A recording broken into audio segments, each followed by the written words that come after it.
राजनीति में विरोध और मतभेद आम बात है, लेकिन सवाल तब उठ जाता है जब ये मतभेद व्यक्तिगत हमलों तक पहुंच जाते हैं। बिहार की एक रैली में प्रधानमंत्री नरेंद्र मोदी और उनकी दिवंगत मां के लिए अपशब्द कहे गए।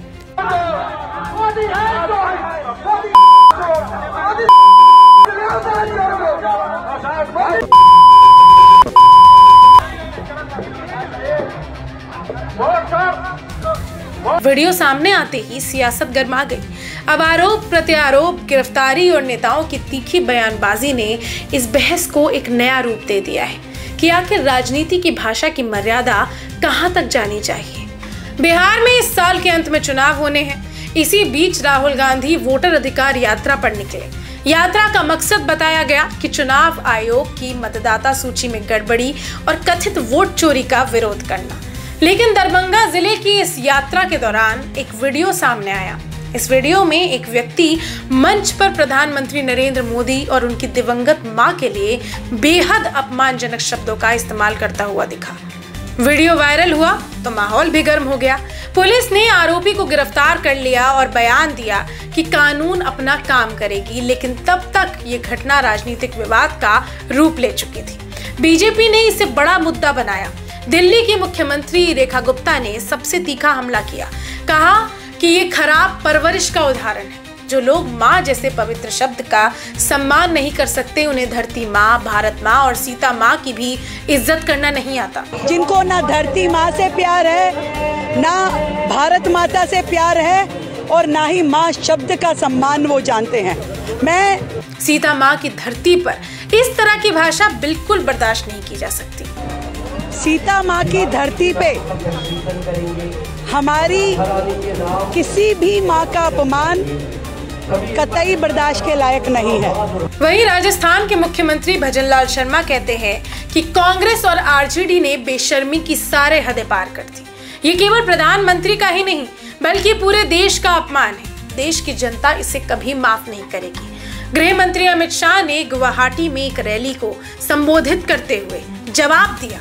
कहा कि 27 देशों ने प्रधानमंत्री मोदी को सर्वोच्च सम्मान दिया है, लेकिन भारत की राजनीति में राहुल गांधी और उनके साथी घृणा और तिरस्कार की राजनीति कर रहे हैं। और एक ऐसा प्रधानमंत्री जिनको पूरी दुनिया सम्मानित करती, मगर भारत की राजनीति में कांग्रेस के नेता राहुल गांधी ने जिस प्रकार से घृणा और तिरस्कार की नकारात्मक राजनीति की शुरुआत की है, उसका निम्न स्तर का एक प्रदर्शन उनकी घुसपैठिया बचाओ यात्रा में देखने को मिला।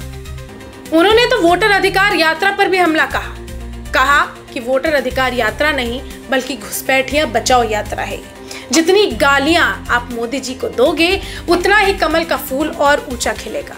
अमित शाह ने ये भी याद दिलाया कि मोदी जी को पहले भी कांग्रेस के नेताओं ने अपशब्द कहे हैं। मौत का सौदागर, नीच, जहरीला सांप, रावण, वायरस, भस्मासुर तक कहा गया। उनका कहना था कि कांग्रेस की राजनीति मुद्दा विहीन होकर केवल गालियों पर टिक गई। लेकिन इस पूरे मामले पर विपक्ष का क्या कहना है? कांग्रेस ने इस घटना पर आधिकारिक तौर पर सीधा माफीनामा नहीं दिया, लेकिन पार्टी नेताओं का कहना है बीजेपी इस मामले को राजनीतिक लाभ के लिए उछाल रही है। वोटर अधिकार यात्रा असल में जनता के अधिकारों और वोट चोरी के खिलाफ है, लेकिन बीजेपी इसे भटकाने की कोशिश कर रही है। आरजेडी नेताओं का कहना था कि किसी एक व्यक्ति के बयान को पूरी पार्टी पर थोपना गलत है। मंच पर लाखों लोग आते हैं, सभी की भाषा पर पार्टी नियंत्रण नहीं रख सकती। मुख्य मुद्दा तो ये है कि बिहार की राजनीति के वोटर लिस्ट में गड़बड़ियां और जनता का हक, इस विवाद ने सोशल मीडिया पर तूफान मचा दिया। एक वर्ग ने कहा कि मां का अपमान किसी भी हालत में स्वीकार नहीं है। कई लोग बीजेपी के साथ खड़े होकर बोले कि ऐसी भाषा की राजनीति बंद होनी चाहिए। वहीं विपक्ष समर्थकों का कहना था कि बीजेपी इस एक बयान को बढ़ा चढ़ा कर पेश कर रही है और असली मुद्दों से ध्यान हटाने की कोशिश कर रही है। यानी इस मामले पर लोग दो हिस्सों में बंट गए।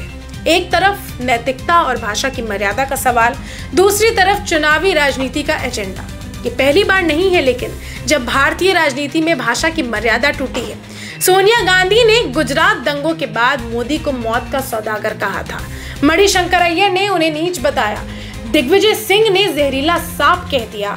कभी रावण, कभी भस्मासुर, कभी वायरस जैसे शब्द भी सुनने को मिले, जैसा अमित शाह ने भी कहा।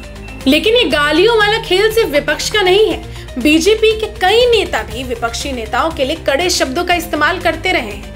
यानी गाली गलौज की राजनीति किसी एक दल तक सीमित नहीं, बल्कि सभी पार्टियों में ये संस्कृति कहीं ना कहीं मौजूद है।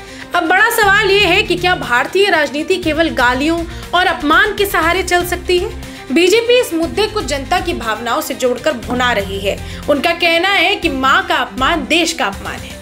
वहीं कांग्रेस और आरजेडी इसे चुनावी मुद्दा मानकर कह रहे हैं कि बीजेपी जानबूझकर भावनाओं को भड़का रही है ताकि असली मुद्दे यानी बेरोजगारी, महंगाई, विकास पर चर्चा ना हो सके। सच ये है कि दोनों ही पक्ष अपनी अपनी राजनीति खेल रहे हैं, लेकिन हार और जीत से अलग ये बहस जरूर खड़ी हुई है कि राजनीति की भाषा और मर्यादा आखिर कहाँ खड़ी है।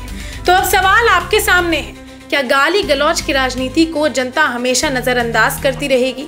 क्या कांग्रेस और आरजेडी को इस बयान पर आधिकारिक तौर पर माफी मांगनी चाहिए?